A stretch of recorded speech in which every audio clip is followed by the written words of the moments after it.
दोस्तों, आप सभी को स्कैरी पंपकिन की ओर से दीपावली की हार्दिक शुभकामनाएं। आप लोगों के प्यार और सपोर्ट की वजह से हम लोगों ने रिसेंटली 3 मिलियन सब्सक्राइबर्स पार कर चुके हैं और रिसेंटली हमें नव भारत की ओर से India's number 1 horror story teller का किताब भी मिल चुका है। The Best Storyteller Influencer Award goes to Shraddha Shetty. ये सब मुमकिन हो पाया है सिर्फ और सिर्फ आप लोगों की वजह से। दोस्तों, ऐसे ही हमें प्यार और सपोर्ट करते रहिए और हम आपके लिए लाते रहेंगे नई नई दिल दहला देने वाली कहानियाँ। तो दोस्तों, स्कैरी पंपकिन को सब्सक्राइब करना भूलना मत।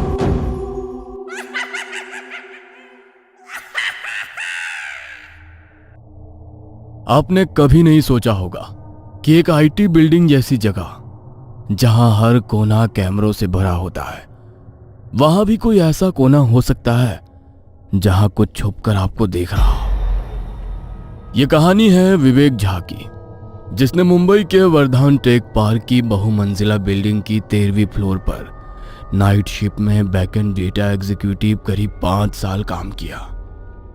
विवेक और राजेश उस रात भी रोज की तरह अपने काम में व्यस्त थे। कंप्यूटर स्क्रीन पर डेटा एंट्री करते करते विवेक को नींद आ रही थी, लेकिन शिफ्ट के नियम सख्त थे। ब्रेक का समय तय था। अचानक उसे लगा जैसे कोई उसके पीछे से गुजर गया हो। उसने फौरन पीछे मुड़कर देखा, लेकिन वहां कोई नहीं था। वो फिर से काम में लग गया, पर तभी प्रिंटर अपने आप चलने लगा। रात के 2:15 पर जब पूरे फ्लोर पर सिर्फ 2 लोग थे, विवेक और उसका कलीग राजेश, तभी प्रिंटर में से एक प्रिंट निकली। उसने सोचा शायद कोई सिस्टम से कनेक्ट है और किसी ने गलती से फाइल भेजी होगी, लेकिन जब उसने प्रिंटर पेपर निकाला तो वो खाली थी।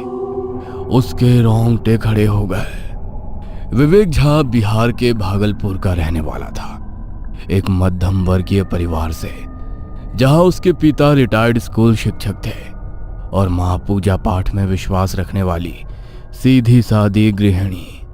2 बहनों की शादी हो चुकी थी और घर की जिम्मेदारी अब उसी पर थी। उसने कंप्यूटर साइंस में डिप्लोमा किया था और कुछ छोटे कामों के बाद उसे मुंबई के वर्धान टेक पार्क बिल्डिंग में बैकएंड डेटा एग्जीक्यूटिव की नौकरी मिल गई। राजेश उत्तर प्रदेश के बरेली से था। वो विवेक से 2 साल सीनियर था और पिछले 1 साल से उसी कंपनी में काम कर रहा था। राजेश तेज और स्मार्ट था, लेकिन व्यवहार में शांत था और नाइट शिफ्ट को लेकर उसका नजरिया था कि काम में शांति मिलेगी। वर्धान टेक पार्क 20 फ्लोर की बहुमंजिला बिल्डिंग थी। बिल्डिंग बहुत ही शानदार थी। शीशे की दीवारें, शानदार कैफेटेरिया, हाई सिक्योरिटी एक्सेस और लिफ्ट जो सीधा आपके फ्लोर पर ले जाती थी। लेकिन इस बिल्डिंग के बारे में एक बात अजीब थी। 13वां फ्लोर कभी दिखता नहीं था। लिफ्ट में 12 के बाद सीधा 14 आता था, लेकिन कर्मचारियों को बताया जाता था कि 13वां फ्लोर सबके लिए नहीं है, पर सिस्टम में मौजूद है। वहां सिर्फ नाइट की बैकएंड टीम को जाना होता है। विवेक का काम आसान नहीं था। रात की shift, system monitoring, data entry, server logs track करना और क्लाइंट के रिपोर्ट्स जनरेट करना, लेकिन घर चलाना था, इसलिए उसने कभी शिकायत नहीं की। पहले 2 साल वो दिन की शिफ्ट में काम करता रहा।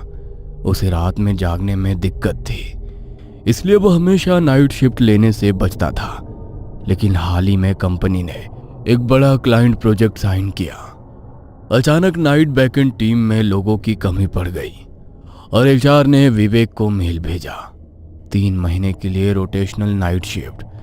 इस बार विवेक बच नहीं सका और वो मजबूरी में तैयार हो गया। उसी दिन 13वां फ्लोर ऑफिस देखने के लिए उसने सिक्योरिटी गार्ड से पूछा। तब सिक्योरिटी गार्ड ने उसे बताया, सर 13वां फ्लोर लिफ्ट में दिखेगा नहीं। 12वें फ्लोर के कोने से एक सर्विस सीढ़ी जाती है, उसी से जाना पड़ता है। ओह, ये दरवाजा तो मैं रोज देखता हूँ, ये हमेशा लॉक्ड होता है। मुझे नहीं पता था कि इसके पीछे सीढ़ी है। सर, दिन में ये लॉक्ड रहता है क्योंकि दिन में यहाँ कोई नहीं जाता। सिक्योरिटी गार्ड ने बताया। ये सब सुनते वक्त भी विवेक के दिमाग में शिफ्ट अलावेंस और ओवर टाइम की रकम घूम रही थी। उसे न फ्लोर के बारे में कुछ पता था, न उसने पहले कभी कोई अफवाह सुनी थी। 13वां फ्लोर उसके लिए सिर्फ एक नई सीट और कुछ एक्स्ट्रा रुपए थे। धीरे धीरे विवेक को इस फ्लोर के बारे में बातें पता चलने लगी। उसी शिफ्ट में काम करने वाला उसका एक कलीग राजेश, जो पिछले साल से इसी बिल्डिंग में था, एक दिन चाय के दौरान बोला, तुझे पता है इस फ्लोर के बारे में क्या बातें फैली हैं?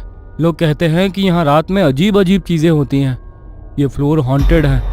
पर मेरा तो मानना है कि ये सब लोगों ने नाइट शिफ्ट से बचने के लिए कहानियां बना रखी है। अगर कुछ होता तो कंपनी इसे छिपा नहीं सकती थी। विवेक ने भी उसकी बात मानकर हंसते हुए सिर हिला दिया, लेकिन उसके दिल के किसी कोने में एक बेचैनी थी। तभी उसी रात एक घटना हुई जिसने उसके उस मजाक को चुप करा दिया। रात के करीब 2:15 पर दोनों अपने अपने डेस्क पर बैठे थे। अचानक प्रिंटर अपने आप चलने लगा। राजेश बोला, अबे किसी ने डॉक्यूमेंट भेजा होगा। विवेक ने जब प्रिंटर से कागज निकाला तो वो खाली था। राजेश ने मजाक में कहा, भूतों ने अपना रेज्यूमे भेजा होगा। शिफ्ट के दौरान विवेक के बगल के सिस्टम पर सीसीटीवी की स्क्रीन चलती रहती थी, जो आमतौर पर सिक्योरिटी रूम से लिंक थी। कोई उसे ऑफ नहीं करता था क्योंकि कई बार सिक्योरिटी खुद उसे ऑन छोड़ देते थे। विवेक उस स्क्रीन की ओर ध्यान नहीं देता था, लेकिन कभी कभी अनजाने में उसकी नजर चली जाती थी। उसे दिखता कि कॉरिडोर में लोगों की हलचल है, कोई चल रहा है, शायद सिक्योरिटी है। उसने खुद को कई बार समझाया। एक रात विवेक ने सीसीटीवी में एक परछाई देखी और अगले पल उसी फुटेज में कोई उसकी कुर्सी के पीछे खड़ा है। राजेश चिल्लाया, विवेक पीछे देख। विवेक पलटा पर पीछे कोई नहीं था। दोनों कुछ पल तक चुप रहे, एक दूसरे की ओर देखते हुए। विवेक का शरीर सुन्न पड़ गया। उसने हेडफोन लगा लिए, पर गाने सुनते सुनते उसका दिमाग अब डर के सन्नाटे में डूब गया था। ये विवेक और राजेश के लिए पहली बार डर का अनुभव था, पर उन्होंने तय किया कि ये बात दोनों किसी को नहीं बताएंगे। उन्हें लगा कि कोई उनकी बातों पर यकीन नहीं करेगा और सब लोग उन्हें डरपोक समझेंगे। और ये भी डर था, शायद अफवाह फैलाने के लिए कंपनी उन्हें जॉब से ना निकाल दे। इस फ्लोर पर एक मीटिंग रूम था, एकदम कोने में। वो हमेशा बंद रहता था। एक रात राजेश पानी लेने के लिए पेंट्री गया था।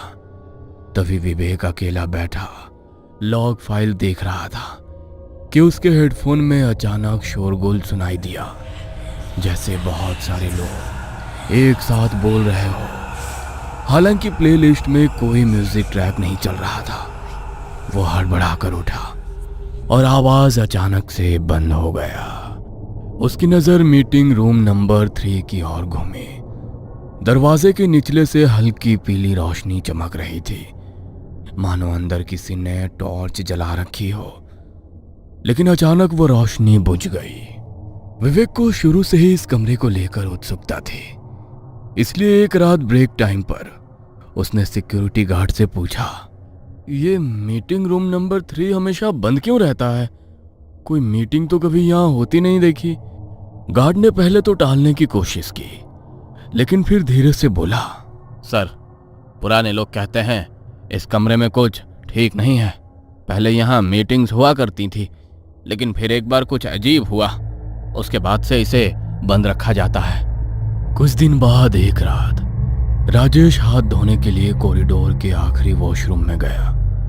अंदर घुसते ही ट्यूबलाइट झटके से जल बुझने लगी, मानो कोई उसके ऊपर फड़फड़ा रहा हो। उसने जल्दी जल्दी हाथ धोए, लेकिन जैसे ही बटन बंद किया, पूरे बाथरूम की लाइट एक पल में गुल हो गई। गहरा सन्नाटा, पर नल से गिरती बूंदों की टकटक और किसी के धीमे कदमों की चुर्राहट सुनाई दे रही थी। राजेश मोबाइल की फ्लैशलाइट जलाकर बाहर की ओर भागा। दरवाजा खोलते ही कॉरिडोर की लाइट से एक झटके में वापस जल गई, लेकिन अंदर अब भी घोप अंधेरा था। डर से हड़बड़ाया राजेश लौटकर सीधे विवेक के डेस्क पर आया। भाई, तूने वॉशरूम की मेन लाइट ऑफ कर दी क्या? मैं तो यहां से हिला भी नहीं, सारी लाइट्स ऑन है। राजेश ने पलट कर देखा। वाकई बाहर से वॉशरूम की लाइटें ऑन थीं और अंदर ट्यूबलाइट्स फिर से जल रही थी। दोनों एक दूसरे से बातें करने लगे। विवेक ने राजेश को वो बात बताई जो सिक्योरिटी गार्ड ने उसे बताई थी। अब धीरे धीरे विवेक और राजेश दोनों को अलग अलग डरावने अनुभव होने लगे थे। कभी किसी की परछाई, कभी कंप्यूटर स्क्रीन पर अजीब चीजें टाइप होती, तो कभी बिना वजह की ठंडक महसूस होती। विवेक ने नोटिस किया कि ये अनुभव अक्सर रात 3 बजे के आसपास होते थे। और सबसे अजीब बात यह थी कि जिस दिन कोई उस मीटिंग रूम नंबर 3 के पास ज्यादा समय बिताता, उसी दिन उसे कुछ ज्यादा डरावना महसूस होता था। दोनों ने और ज्यादा पूछताछ शुरू की। ऑफिस में पुराने लोगों से, हाउसकीपिंग स्टाफ से, सबका जवाब लगभग एक जैसा था। उस रूम में अजीब ठंडक लगती है। कई बार अंदर से खुद ब खुद आवाज आती है और जो भी देर रात उस रूम के पास बैठा हो उसे कुछ अजीब चीजें दिखती हैं। यह सब सुनकर विवेक का डर और बढ़ गया। ऐसा लगने लगा था जैसे उस कमरे के भीतर कोई ऐसी शक्ति थी जो आसपास मौजूद हर चीज पर असर डाल रही थी। एक रात करीब 3:10 पर उस कमरे से कुछ आवाज आई। विवेक और राजेश उस कमरे के पास गए तो उन्हें दरवाजे के नीचे से लाइट जली दिखी। विवेक धीरे धीरे उस ओर बढ़ा। दरवाजा बंद था, लेकिन अंदर से हल्की हल्की आवाजें आ रही थी, जैसे कोई दबी आवाज में बात कर रहा हो। उसने राजेश से सिक्योरिटी को कॉल करने के लिए कहा, लेकिन किसी ने फोन नहीं उठाया। डर कर वो वापस अपनी डेस्क पर लौटे तो विवेक का सिस्टम ऑन था और उसकी स्क्रीन पर एक लाइन टाइप हो चुकी थी, तुमने दरवाजा क्यों नहीं खोला। विवेक और राजेश अब इस फ्लोर के माहौल से अंदर ही अंदर डरने लगे थे। हर रात वो ऑफिस आते, लेकिन अब उनके चेहरे पर पहले जैसी सहजता नहीं रहती। एक दिन ब्रेक के दौरान जब वो कैंटीन में बैठे थे, तब उन्हें हाउसकीपिंग स्टाफ से पता चला कि शरद नाम का एक एम्प्लॉय इसी शिफ्ट में कुछ महीने पहले काम करता था और उसने अचानक नौकरी छोड़ दी थी। यह सुनकर विवेक को बहुत आश्चर्य हुआ, क्योंकि ऐसा कोई रिकॉर्ड ऑफिस में नहीं था। विवेक ने कुछ खोजबीन की और जैसे तैसे शरद का नंबर निकाला। फोन पर बात करने पर शरद पहले टालम टोल करने लगा, लेकिन जब विवेक ने उसे बताया कि वो भी अब उसी मीटिंग रूम नंबर सीसीटीवी के अनुभव से गुजर रहा है, तो शरद कुछ पल चुप रहा और फिर धीरे से बोला, मिलो मुझसे, लेकिन किसी और को मत बताना। अगले दिन शाम को एक छोटे से चाय स्टॉल पर दोनों मिले। शरद पहले बहुत घबराया हुआ था, हाथ कांप रहे थे, आवाज थरथरा रही थी। शरद ने बताया, उस मीटिंग रूम में एक बार एक एम्प्लॉय की मौत हो गई थी। नाइट शिफ्ट में ओवरटाइम के दौरान स्ट्रेस से हार्ट अटैक आया। कंपनी ने ये बात छुपा ली ताकि कंपनी की इमेज ना खराब हो जाए, लेकिन कहते हैं तभी से उसकी आत्मा वहीं पर है। क्या तुमने खुद कुछ देखा है? शरद की आंखें डबडबा गई। देखा? अरे वो हर रात मेरी सीसीटीवी स्क्रीन पर बैठा होता था और एक रात तो सीसीटीवी में मैंने खुद को उस रूम में बैठा देखा, लेकिन असली में तो मैं अपनी कुर्सी पर था। उस रात के बाद मैंने शिफ्ट बदलने की रिक्वेस्ट की, लेकिन किसी ने नहीं मानी और उन्होंने उस रूम का कैमरा बंद कर दिया। फिर एक रात मैंने उसी मीटिंग रूम का दरवाजा खोल दिया। मैं आज तक नहीं बता सकता कि उस कमरे में क्या था। बस इतना जान लो, वहां कुछ है जो किसी को भी अपने जैसा बना सकता है। इतना बताकर शरद वहां से चला गया। उस रात विवेक ने शरद की सारी कहानी राजेश को बताई। दोनों ने तय किया कि वो सीसीटीवी कैमरे ऑन करके उसकी रिकॉर्डिंग सेव करेंगे। उन्होंने पिछली 3 रातों की फुटेज सेव कर ली और पेन ड्राइव में डाल दी। सुबह होते ही उसने एचआर को मेल किया कि वो अब से ऑफिस नहीं आ सकता और मीटिंग रूम नंबर 3 के बारे में कुछ गंभीर बात है। लेकिन कुछ ही देर में उसके सिस्टम की स्क्रीन काली हो गई और एक अजीब फॉन्ट में लिखा था, तुमने जो देखा जो किसी को नहीं देखना चाहिए था। वो घर गया और सोने की कोशिश की। जब वो सोकर उठा और देखा तो पेन ड्राइव गायब थी। उसका लैपटॉप ऑन था और स्क्रीन पर फिर वही लाइन, शिप 13 छोड़ नहीं सकते।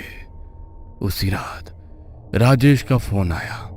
उसकी भी स्क्रीन पर वही लाइन आ चुकी थी और मीटिंग रूम का दरवाजा अपने आप खुला हुआ था। अगली सुबह एचआर ने ऑफिस पहुंचते ही पाया कि मीटिंग रूम नंबर 3 का सीसीटीवी फुटेज अपने आप डिलीट हो चुका है। कोई बैकअप नहीं बचा था और वो फर्श जहां मिहिर की मौत हुई थी वहां अब सीलन और दरारें थीं, जैसे जमीन खुद कुछ छुपा रही हो। अगले हफ्ते दोनों ने रेजिग्नेशन दिया। विवेक ने नौकरी छोड़ दी, शहर छोड़ दिया, लेकिन आज भी उसे रात के करीब 3:10 पर नींद में झटका लगता है। ये कहानी आपको अच्छी लगी हो तो हमें सब्सक्राइब करें, हमारा इंस्टाग्राम और फेसबुक पेज जरूर फॉलो करें। अगर आपके पास ऐसी ही कोई कहानी हो तो हमें कमेंट बॉक्स में भेजें। हम कोशिश करेंगे कि अगली एनिमेटेड स्टोरी आपकी होगी।